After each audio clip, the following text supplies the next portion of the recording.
Hello. So I just wanted to say a couple of things about voting, right? So obviously with the election a few days ago, and you're seeing a lot of people beginning to question the legitimacy of how the votes were taken, identifying people, all that sort of stuff, right? And some of the rebuttals you see against that, one of them in particular is that you're just being a sore loser, right? And that might be enough for some people. That might be exactly what is happening with some people, right? Other ones are stop bringing your American stuff into Ireland, right? And saying like voting fraud never takes place in Ireland. You're just importing far right rhetoric from America and bringing it in here, right? And the sore loser argument again, right? So more sophisticated than that nonsense then is people who will say, but Ireland has the most transparent voting system in the world, nearly, right? In the world. There is the counts are observed, all that sort of stuff. People are identified with their polling cards and all that, right?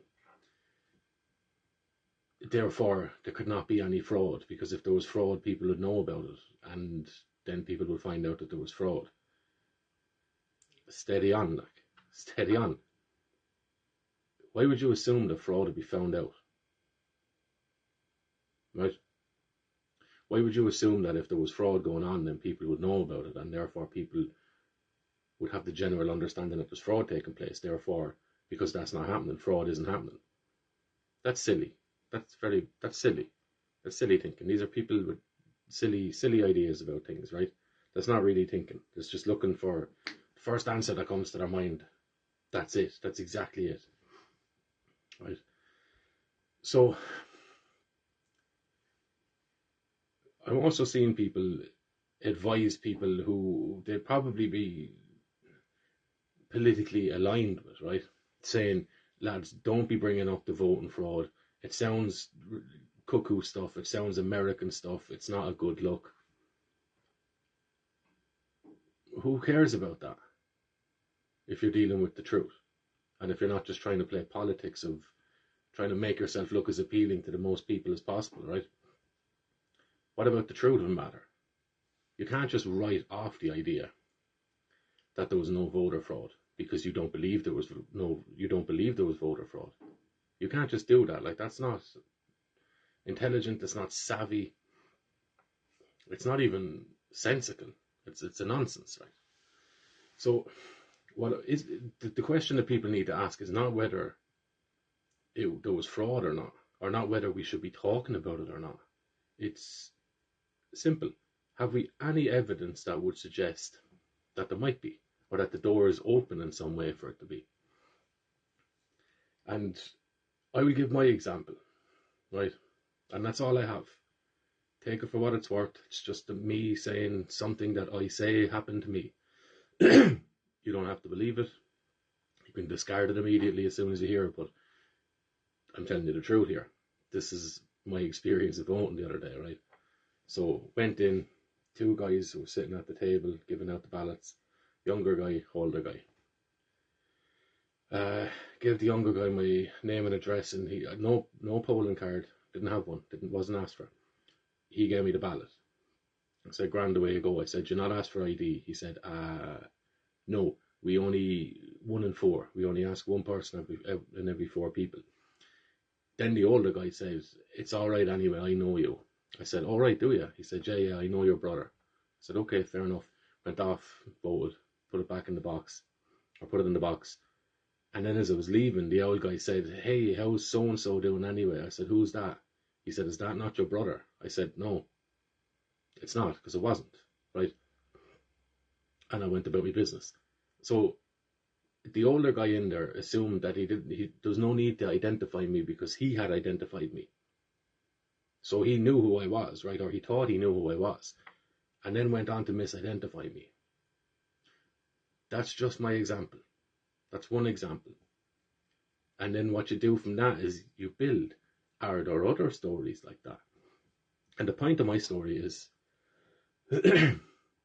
1 in 4 people, they said, they'd identify, which opens the door for potentially 75% of people assuming they do only check 1 in 4, 75% of people could come in there and vote as they weren't. I wasn't asked for a polling card, no identification, just get my name and address. So 75% of these votes could go in there and give a name and address of someone that's not them, and they might have gotten away with it because they weren't asked, right? So that instance alone allows for the potential for people to be going in there and using someone else's identity and address. That's a given, right? To be debating that and saying that that's not what it indicates, you're not thinking correctly. In fact, you're not thinking at all. You're just reacting. And that's what you tend to see a lot of people react is with name calling, with projection, right? So you're just doing this because X, Y, Z and you believe this. Like, I never even made a claim. And in some of these conversations I'm not even making the claim. I just said 1 in 4 people weren't asked for ID, right? And people are disputing it and getting really irrational and name mudslinging and stuff, right? And you get that with everything. I understand that, right? It doesn't really say much, only for we already know that this happens regardless of what people say. You're going to have some of these kind of weird reactions to it, right? But the next question from my instance is, are there other stories like that? And you build from there, right?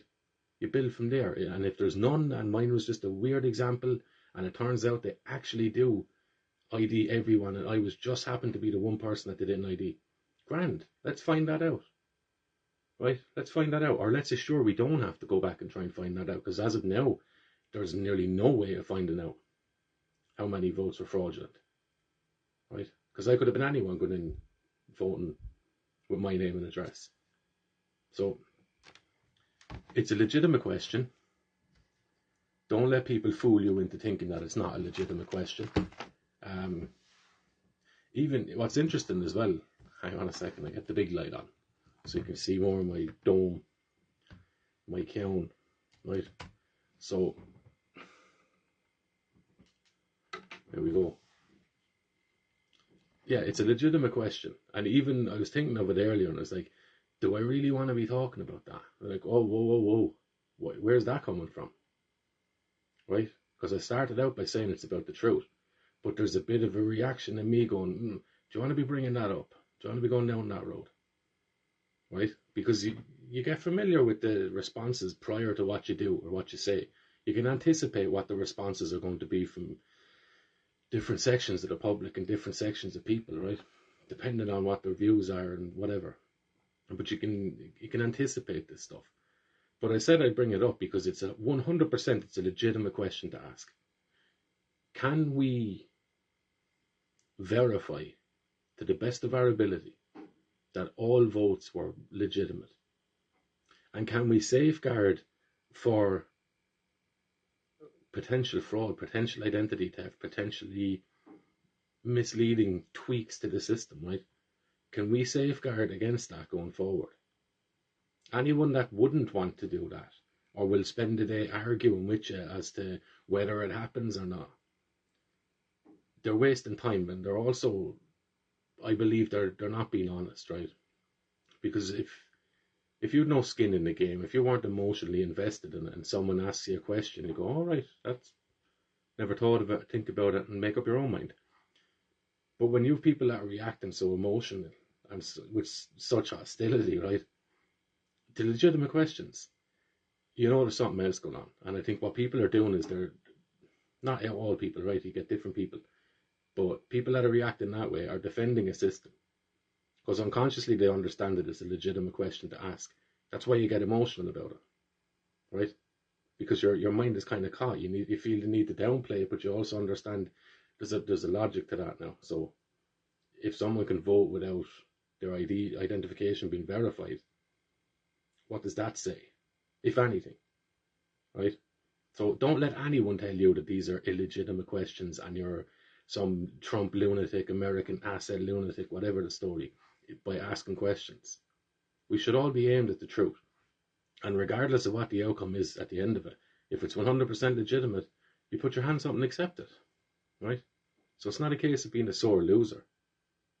because you can only be a sore loser if it's been proven that you've lost, right? Whatever that is, right? But there's enough instances there, and I just use mine as my own personal example because that's what I know happened.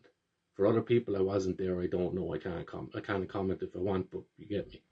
There'd be no point in making a comment on it.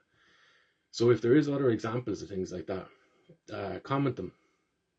Leave them down below, as they say, right? Comment them, and we'll see if there is. And if there's not, then fine, and we move on and we build from here, right? But this is 100% a legitimate question and a legitimate concern about the, not just efficiency, but the reliability and the validity of the voting system in Ireland, right? Don't let anyone talk you out of that question if you have it in your mind, right? Or if you have an example, don't let anyone bully you off that point, right? If something happened to you that allowed you to question the whole process, don't let anyone bully you and move you away from that point. That is your experience, and you get to have whatever thoughts you want around it, right?